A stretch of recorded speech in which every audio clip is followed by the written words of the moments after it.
kabila ng sunod-sunod na pagtaas ng presyo ng mga produktong petrolyo, naghain ng liham ang ilang transport group na dagdagan ang pamasahe ng mga pasahero sa pampublikong sasakyan. Ayon naman sa ahensya, kanilang masusing pag-aaralan ng hinaing bago magbigay ng tugon sa mga ito.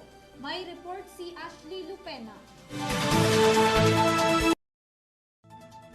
Sasalang sa pagdinig ng Land Transportation, Franchising and Regulatory Board o LTFRB ang hirit ng ilang transport group na taas pasahe sa pampublikong jeep.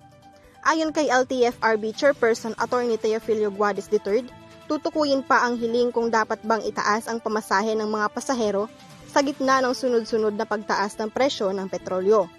Gayunpaman, sisiyasatin pa ng ahensya ang hiling at dadaan sa masusing pag-aaral bago gumawa ng desisyon.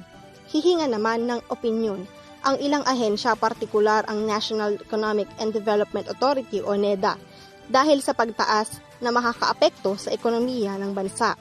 Matatandaan noong nakalipas na 2 linggo, sumulat ang ilang transport group sa LTFRB upang formal na hilingin ang 2 pisong dagdag na pasahe sa pampublikong jeep sa buong bansa.